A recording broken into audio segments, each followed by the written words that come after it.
Let's try that one more time. Hello, everybody. If you can hear me, if you can see the video, please type into the chat box.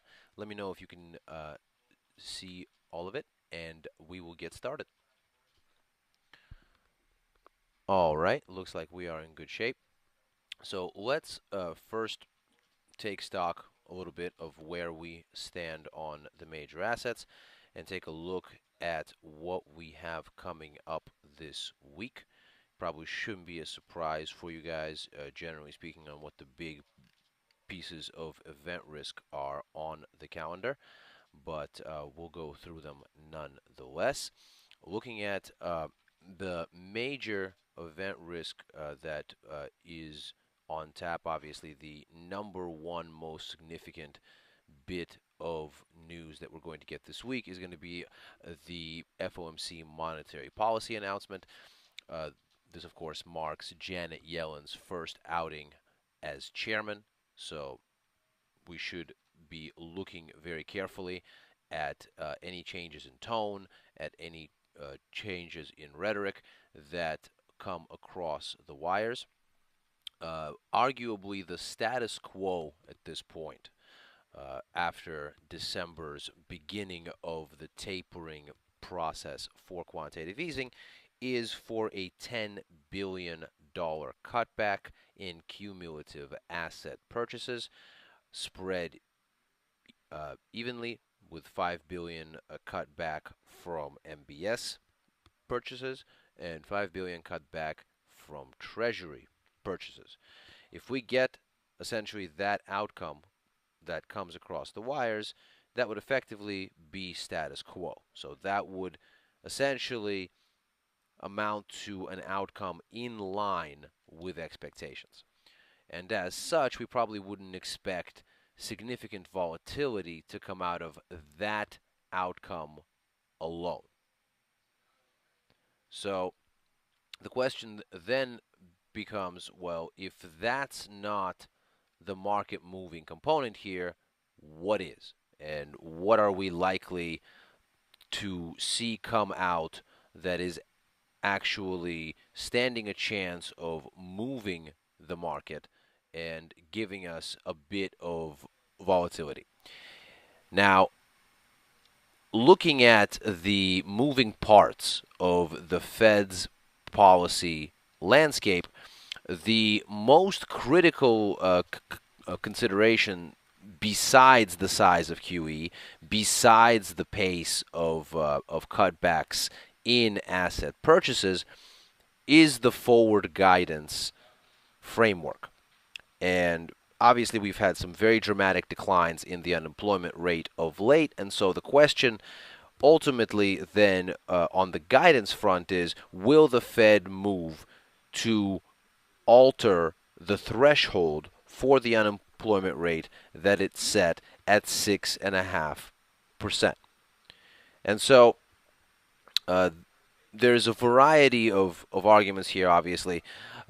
One of them suggesting most prominently that we need to reduce that threshold specifically to make sure, from the Fed's perspective, that yields don't begin to rise and begin to tighten monetary conditions before the Fed is ready for that to actually happen.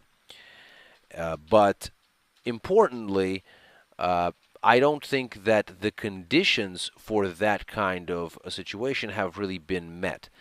And the critical consideration here, arguably, is where the Fed has expected the unemployment rate to be by about this time relative to where it actually ended up coming out.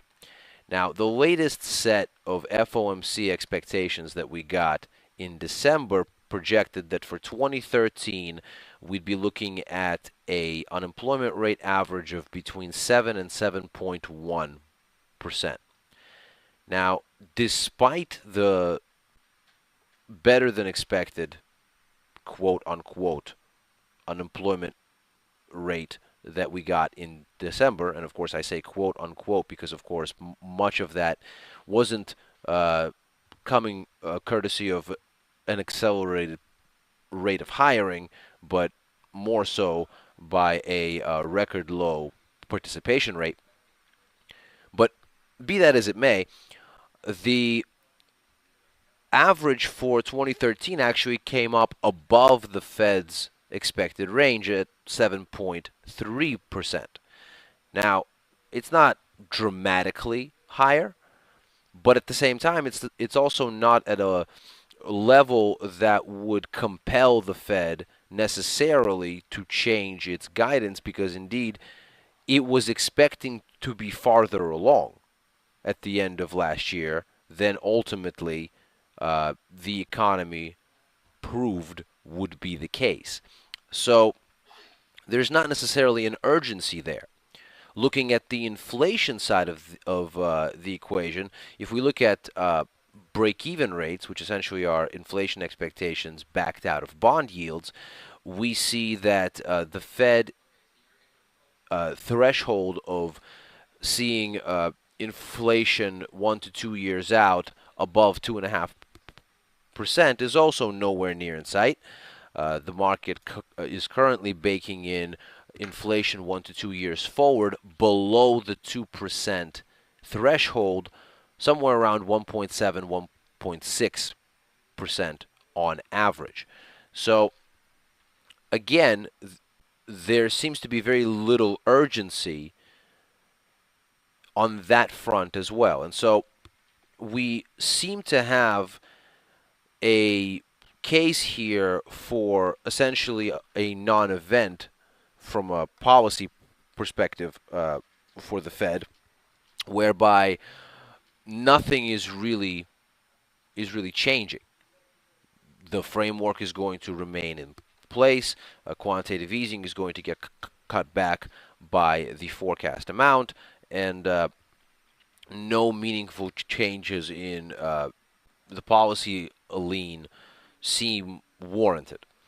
Now, that may actually be somewhat supportive for the US dollar in the sense that the market has been looking for a bit of a change in the guidance, or at least so it would seem. And with that in mind, the absence of a change in guidance in relative terms might be seen as slightly hawkish given expectations. Now, of course, the Fed's overall posture is anything but hawkish. But as we've talked about before, we are looking at relative monetary policy, not absolute monetary policy. And in relative terms, opting not to cushion quantitative easing with anything on the guidance that would change the perception of when the baseline rate may rise would be, in comparison to what the market thinks ought to happen, relatively hawkish. And that may actually send the US dollar higher and force a recovery in yields. Now, as we look at the chart of the US dollar index here, the technical side of the picture actually seems to support that view with a bullish piercing line candlestick pattern right at the bottom of that 3-month trend support. So this setup here would suggest that we are starting to look at a possible move higher in the days ahead. And that FOMC outcome may very well prove to be the catalyst for that. Now, besides the Fed side of things here, the other important event risk, thankfully, is stacked after we get the FOMC outcome.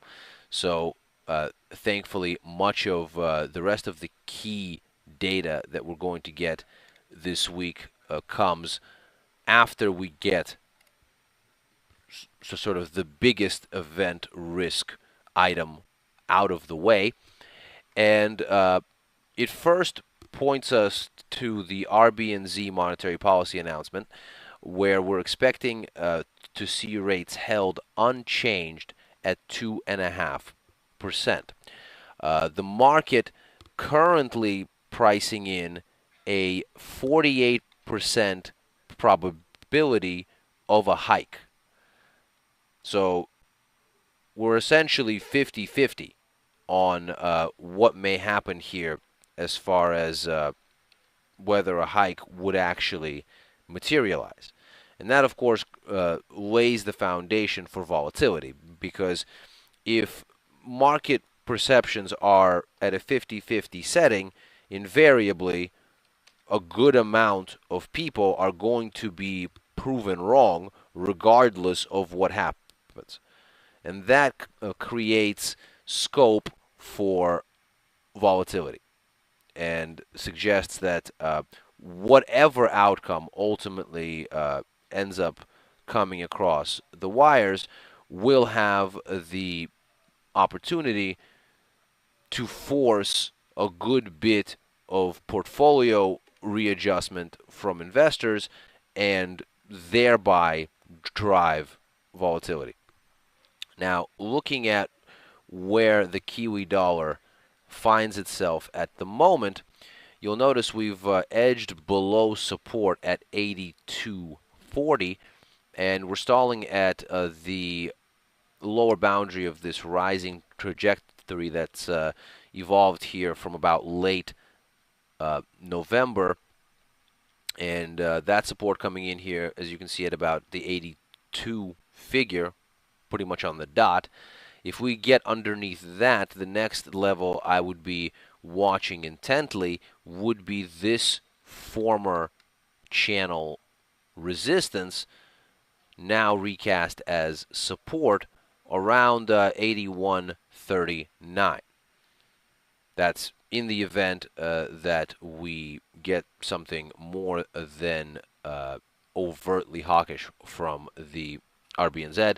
There's actually an interesting note that came across the wires earlier from Citi suggesting that the RBNZ may cut, which would be something dramatically out of consensus and dramatically likely to drive New Zealand dollar volatility, because surely while the markets are unsure of whether the central bank is ready to hike, virtually no one is really looking for a cut. So if indeed that does materialize, one can expect dramatic New Zealand dollar selling. Later in the week, we turn to German unemployment figures, and that announcement has not really been particularly market moving in recent months, but expectations this time around for a 5K decline in unemployment, so continued improvement on that front, and for the jobless rate in Germany to hold unchanged at 6.9%. Now, certainly that is hardly a bad outcome, but with that in mind, I think it's important to remember that the ECB is a central bank singularly focused on price stability. Whereas, for example, something like the Fed has a dual mandate focused on unemployment and inflation. Whereas a variety of other central banks have augmented mandates focused on a variety of variables. The ECB is strictly about price stability. And that suggests that improving conditions in Germany do not necessarily translate into a higher euro. Why? Because on the one hand, we already know the German economy is doing fairly well. This is not news. And we know that within the Eurozone there is a tremendous amount of regional disparity, whereby something like Germany, Ireland, to some extent Spain, have been doing much better recently. There is a legitimate threat that a country like France sank back into recession at the end of last year. So the regional differentiation creates a worrisome situation in that as you look at monetary policy for the region as a whole, the ECB is obviously not doing what it's doing based solely on Germany. On the contrary, it's looking at the regional aggregate. And as you look at the regional aggregate, while things look a little bit better over recent months, inflation trends are hardly improved. In fact, looking at the latest PMI numbers that we got last week, the flash set from market for January, we notice that while the growth side of the equation is improving, pricing trends in both the manufacturing and the service sector sides of the economy are still abysmally low, and are pointing toward continued disinflation over the months ahead. Now, we've seen that the ECB is very sensitive on this front, and reasonably so, for a central bank that's focused on price stability and wants to keep inflation anchored and counteract the possibility of a deflationary threat. And so it seems no more a reason for the ECB to avoid cutting that growth is improving in Germany, as it's been a reason for the ECB to look at soft growth and avoid stimulus there because inflation was actually well anchored. So I don't think that the ECB is really as concerned with the growth side of the equation at this point as they are with the inflation side. And with that in mind, a supportive set of German unemployment figures really wouldn't do the euro a whole lot of favors. Much more significantly, later in the week, we get Eurozone inflation data. And we're going to get the flash CPI number for January. Expectations there for a slight uptick on the headline from 0.8% recorded in December up to 0.9. Assuming this actually plays out in line with expectations, that may indeed offer the euro a bit of a lifeline.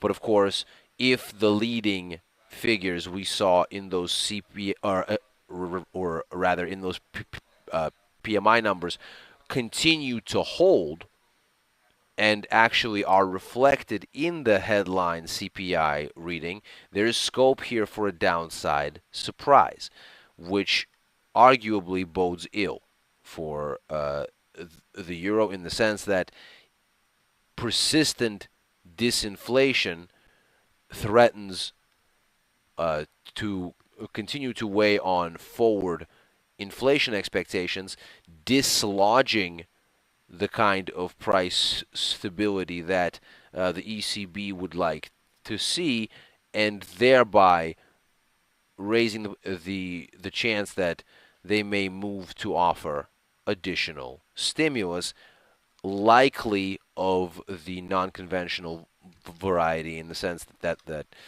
doing that would help with these regional differentiation issues by attempting to target stimulus at a particular part of the euro area where it's needed, rather than a sort of blanket easing that would likewise stimulate Germany, which doesn't need it, and France, which does.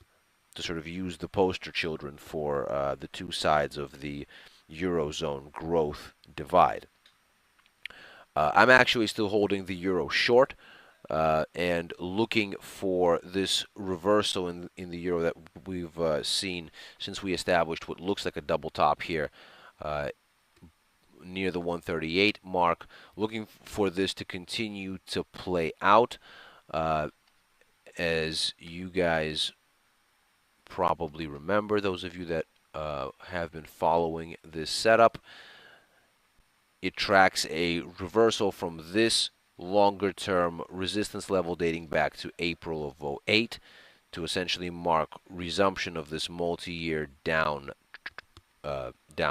trend.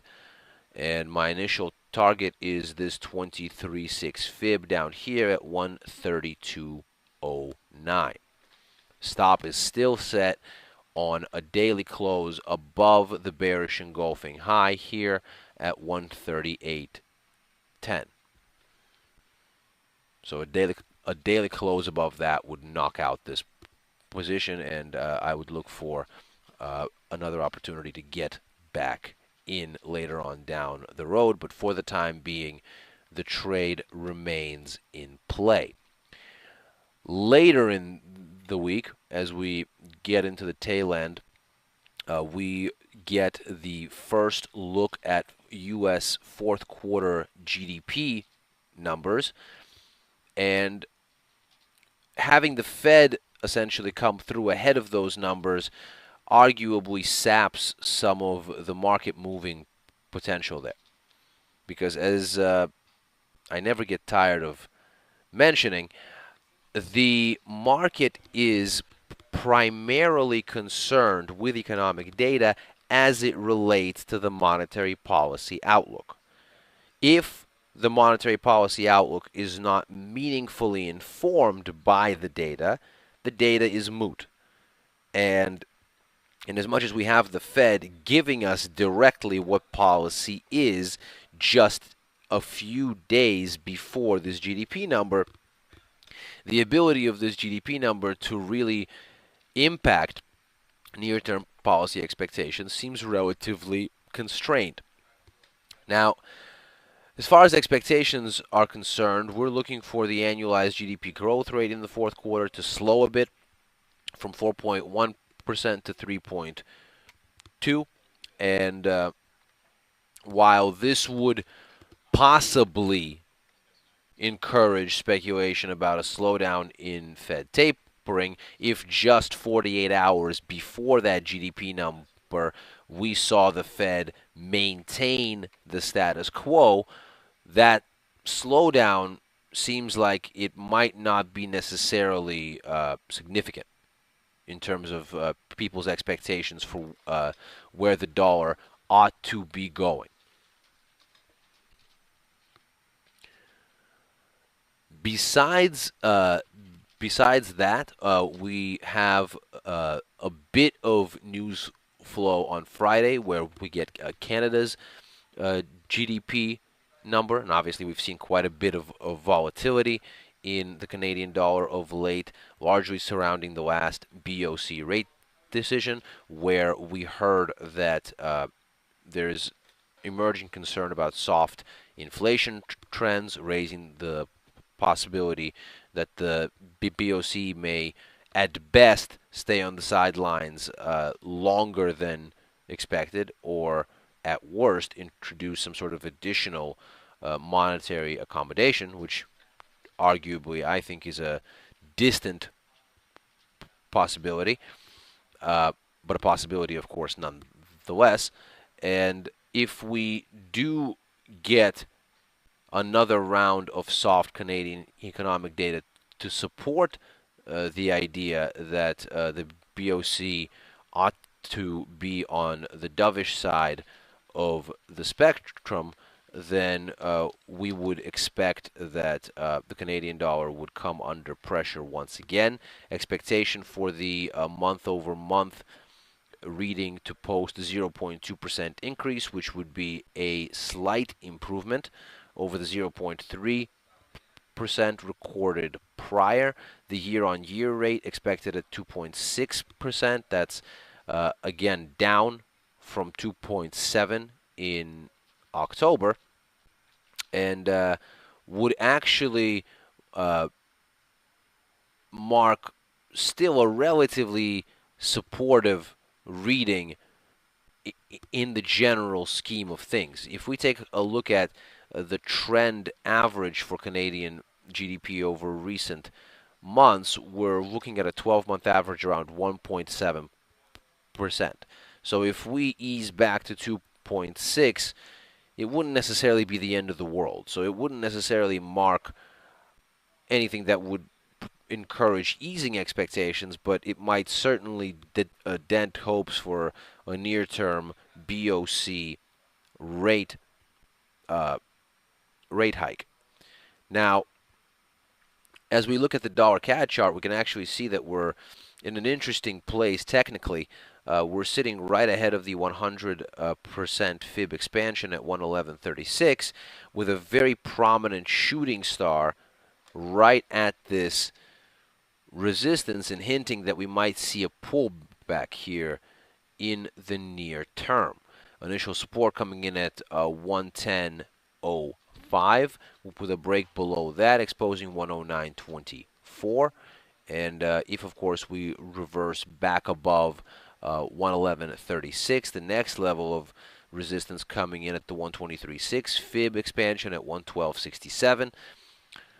Arguably, the CAD is a bit oversold here after that intense run higher from the beginning of the month, and there is perhaps some scope for a pullback. So if these GDP numbers end up surprising to the upside, that may actually be a catalyst here to validate this technical setup and force this correction. Now, meaningfully, as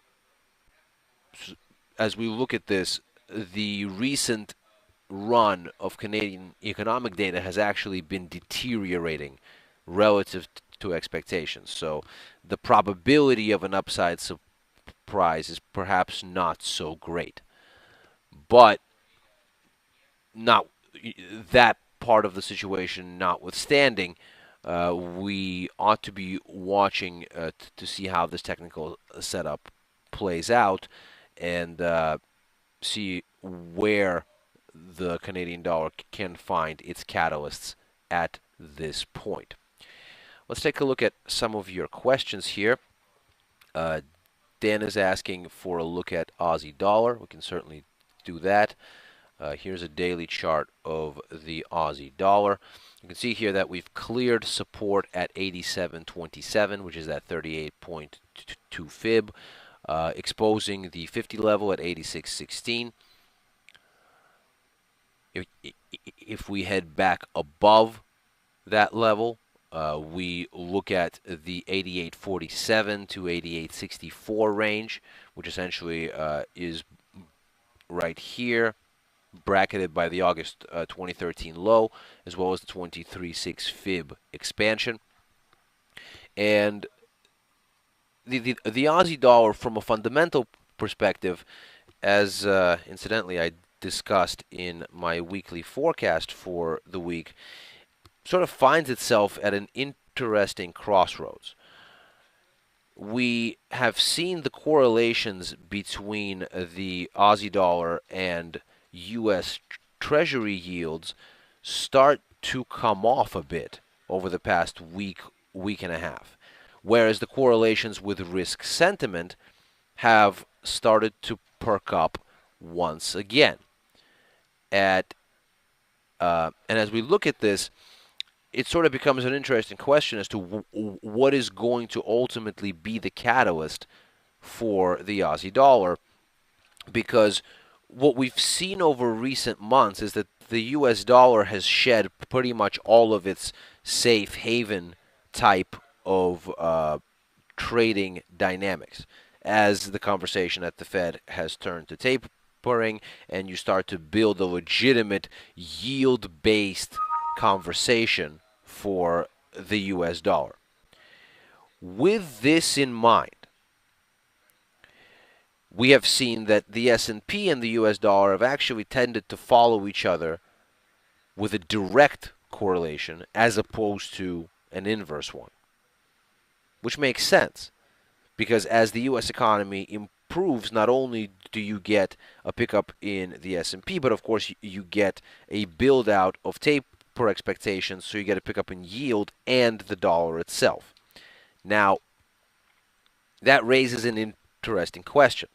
If the Fed maintains the status quo this week, that would be a positive statement about the health of the U.S. economy. So that may actually be something relatively supportive for risk sentiment, and certainly in the context of last week's very aggressive decline in the S&P, a bounce would not be outside the realm of possibility. Here's the S&P right here. And you can see that the critical support here essentially is 1773.30, which is this fib as well as the trend line right here. Now, if we look at the yield side of this, the Fed coming back with another 10 billion cutback in asset purchases is something that is arguably supportive for U.S. yields and something that has hurt the Aussie dollar before. So naturally the question arises, well, if it's good for sentiment and the Aussie dollar is linked with the S&P, the Aussie dollar is going to advance. But at the same time, what we've seen over recent months, with the exception of maybe the past week and a half, is that a pickup in U.S. yields has been Aussie negative because it's eroded the Aussie's appeal as a carry sort of investment. With that in mind, there's a sense of ambiguity here as to what the Aussie may actually do and how it might respond. So I'm standing aside and I'm watching here very carefully to see ultimately which of the two catalysts that we've been watching here for the Aussie dollar ultimately plays out. And if we rotate back to an Aussie dollar that's fundamentally driven by Fed expectations, or if we stay with an Aussie dollar driven by risk, and if a bounce in the S&P on a taper from the Fed actually drives the Aussie higher. I think that's a crucial question here, and we'll have to see if that works out.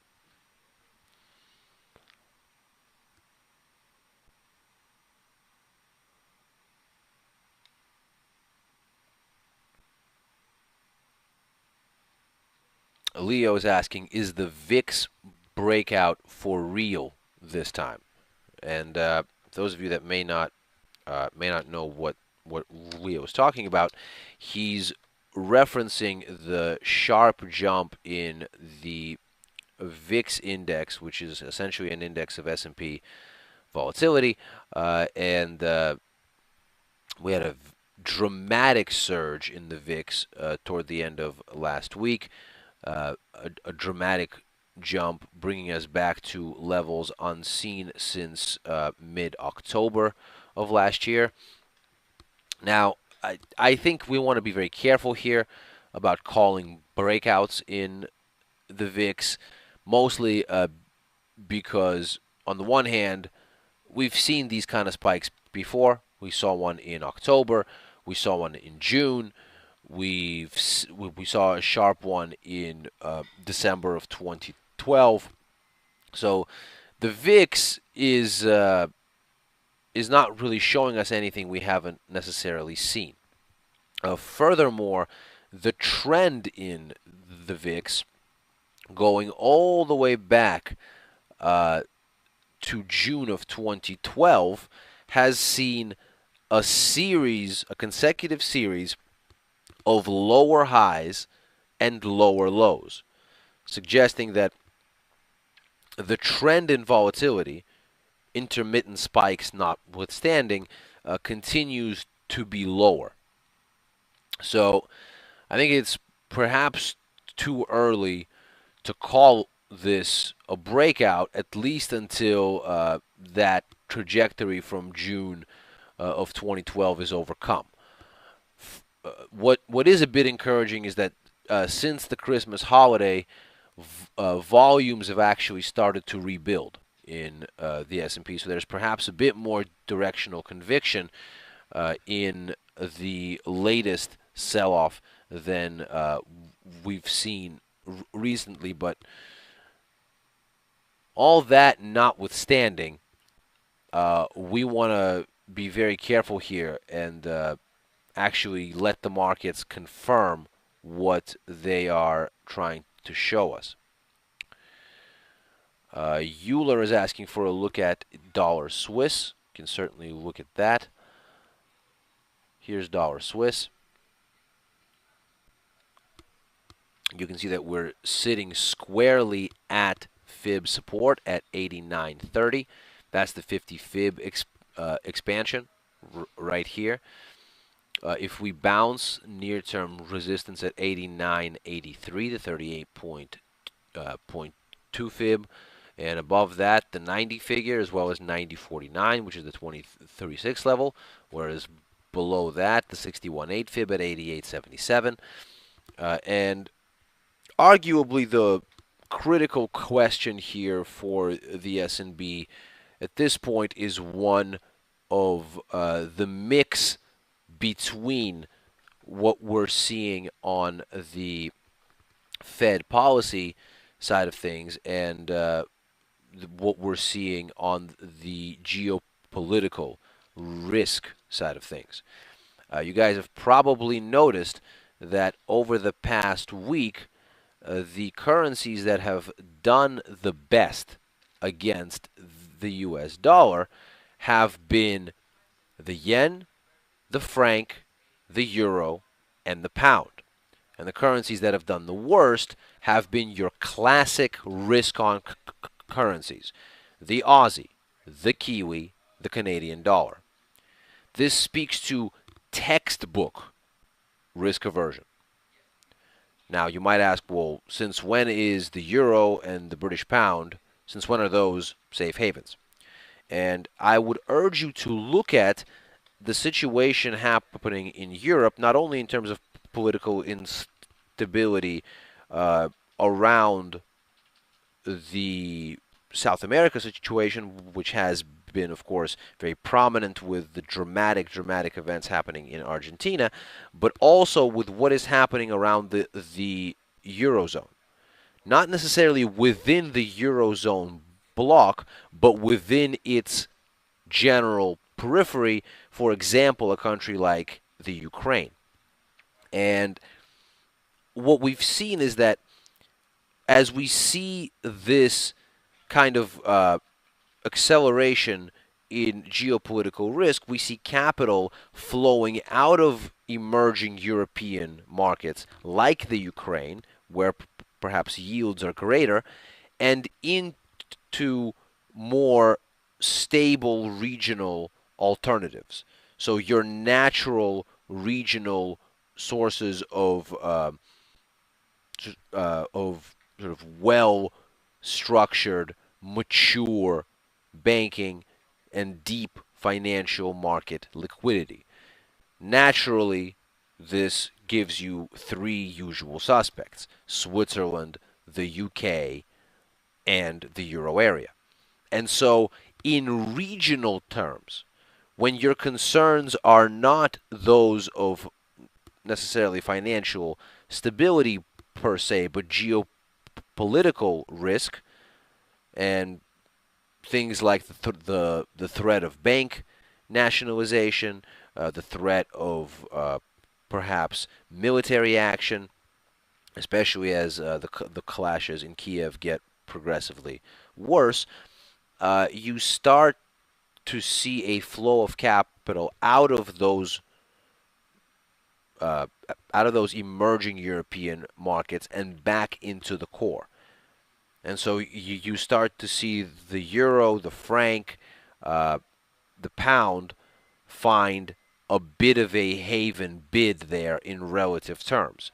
The franc obviously uh, outperforming in that sense, uh, given its deflationary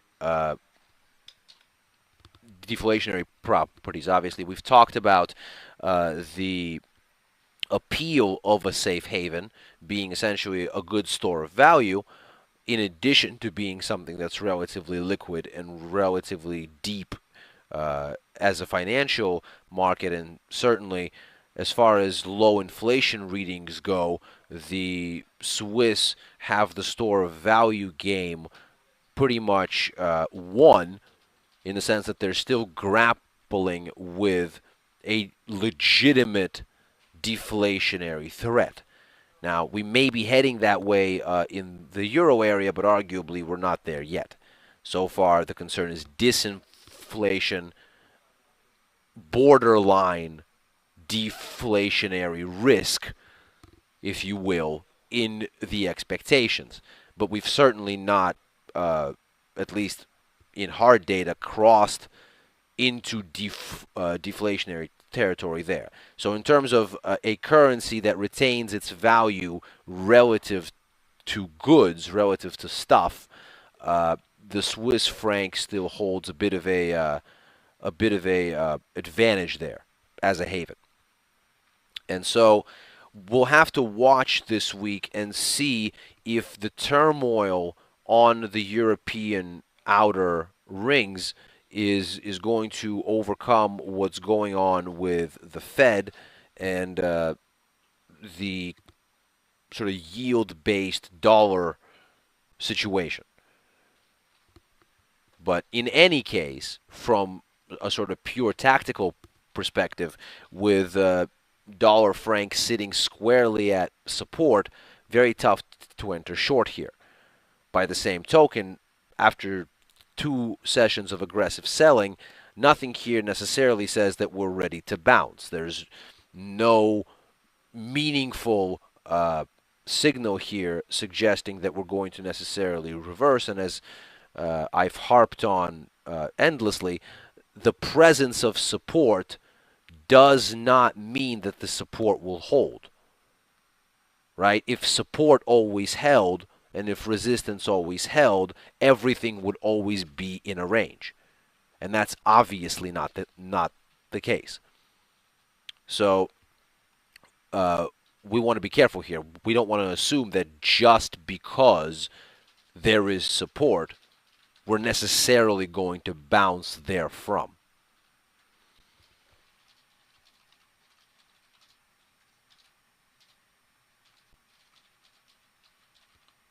A couple questions on gold here, and we can certainly take a look at that. Here is a daily chart of gold. You can see that we've been edging a bit higher there. At this point, testing resistance at 1272.99. Break above that, exposing 1282.80, and support lining up in this cluster down here. This pivot level coming in at 1267.71, and the 38.2 fib coming in at 1263.19. Arguably, the biggest question here is essentially the Fed and where it's going, because really the operative theme for gold continues to be its anti-fiat role.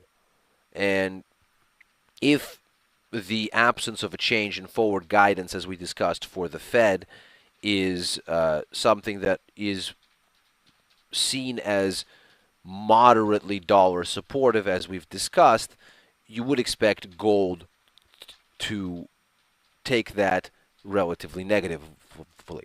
So you would expect there to be a deterioration in demand for an anti-fiat asset. you would expect dollar strength. Furthermore, if yields rise, the opportunity cost of owning gold would rise as well, right? Because whereas a treasury bond yields something, gold yields all of nothing. And so for an investor, the logical question is, well, if I can own a treasury bond that yields between 2 and 3%, why would I own gold that yields zero? That wouldn't be logical. And so, uh, if indeed the Fed proves to be a supportive development for yields and for the dollar, gold seems vulnerable in that sense. But again, with technical levels clustered so close to where we currently stand, I wouldn't be taking any bets here at this point. I'd want to see how the Fed ultimately comes out, see how positioning shakes out after that, and look for opportunities from there. Before we call it a day, there's a couple other things I want to briefly take a look at here. First and foremost, as we sort of scroll through the range of major currencies, dollar yen. So here is a daily chart of dollar yen. As you can see here, we find ourselves at the bottom of this falling channel that we've been slowly carving out since about the middle of December. That level reinforced by the 38.2 fib at 102.02. If we bounce from there, resistance initially comes in at 103.32, which is the 23.6 fib there. Alternatively, if we break down the 50 level coming in at 198, and again, the question here is this sort of intricate balance between risk aversion and what the Fed will do. Obviously, as risk aversion took center stage last week, we saw dollar yen dramatically lower because the yen really does continue to look like the safe haven asset du jour if you look at the overall FX space. And reasonably enough, you have liquidity that's second only to the US dollar and a inflation profile that still makes for a very attractive store of value. So with this in mind, you have, all in all, a strong case for continued yen strength if risk aversion carries forward. With that said, as with the Aussie, dollar yen has been very closely linked with U.S. yields as a relatively policy-sensitive currency. Not surprising, of course, because whereas the Aussie finds itself at the extreme high-yield end of the policy spectrum, the yen finds itself at the polar opposite end. And so as you get the Fed changing its posture incrementally, those two currencies in relative terms are, of course, going to be the most impacted. And so you've seen both of them be very sensitive to what's going on in U.S. yields. So as the focus shifts to the FOMC this week, again, if we get a relatively supportive outcome there, you might expect that dollar yen is going to rebound. But of course, this doesn't dismiss the catalysts for risk aversion that we saw last week, most of which, again, fall on the geopolitical side of things. So very critically here, just as we have a transitional phase for the Aussie dollar, we may be on the verge of a transitional phase here for dollar yen as well, in terms of what's actually the catalyst. And it is by no means a trivial possibility that the market looks at the Fed outcome, says, aha, this is status quo, this changes nothing, we've already priced this in, and the risk aversion side of the equation ends up what drives price action in terms of sort of being the novel thing. And in that kind of a scenario, I would expect dollar yen to continue to decline. Now, as I've said before, I'm not interested in being short dollar yen or frankly any of the yen crosses. What I'm looking for here is for a meaningful pullback, which has already started, to eventually yield a buy-in signal, and to use this pullback as a way to get long the dollar against the yen in line with the shifting monetary policy landscape, uh, and essentially hold it for an extended period of time. That opportunity may be presenting itself here sooner rather than later, but as we just discussed with the franc, nothing about this yen chart necessarily signals that the bounce is here. And so I would want to wait for the market to actually show me what it's doing before jumping in. We're going to take one more question here, just a quick one, although we're running out of time. Sean is asking why he can't trade gold with FXCM, and of course the answer is you certainly can trade gold with FXCM. You just can't trade it in the U.S. Because CFDs are not a legal instrument in the U.S. You can only trade gold on exchange in the U.S., so you would be tied to futures. But if you wanted to trade spot, what you would have to do is be outside of the U.S. And if you are outside of the U.S., you can absolutely trade spot gold with FXCM. Hence the gold charts that I keep pulling up here on the FXCM platform. Thank you, everybody, for joining me. I'm glad that our technical issues from last week appear to have been resolved, at least so far. So fingers crossed we can continue to have functional webinars for the remainder of the week. I realize that obviously there's a ton more questions here. So if you do want to follow up on any of those, feel free to tweet me at Ilya Spivak. As always, if you would like to sign up for my email distribution list to receive my articles directly with all of the research therein, here's a link for you to do that.